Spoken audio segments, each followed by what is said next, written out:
Yadladıp durmuşsun ağır geçmişin,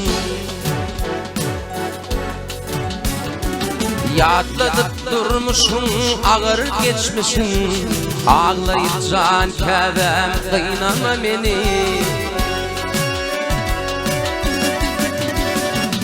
Atadan ayrılıp yalnız kalışım, yadladıp can kevem horlama beni. Atadan ayrılıp yalnız kalışım, yadladıp can kevem kıynama beni. Yadladıp can kevem horlama beni.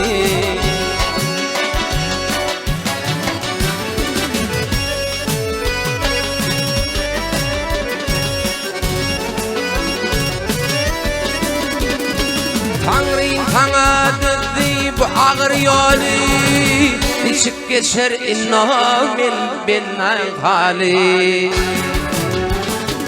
Yoktur doğun derdim paylaşır yali, yıkı kalın deyip kıynama beni. Ağlayıp can kevem horlama beni.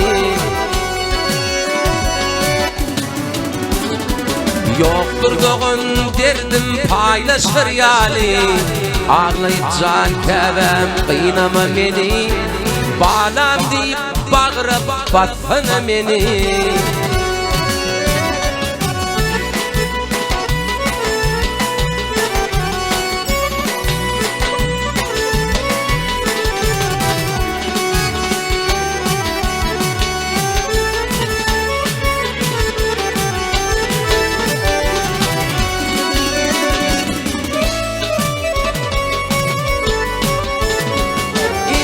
Perdendin men kallar sen başın, niçe günler yatıktın kalmayar başın.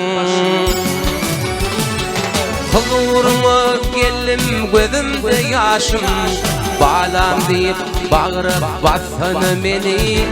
Ağlayıp can kevem horlama beni.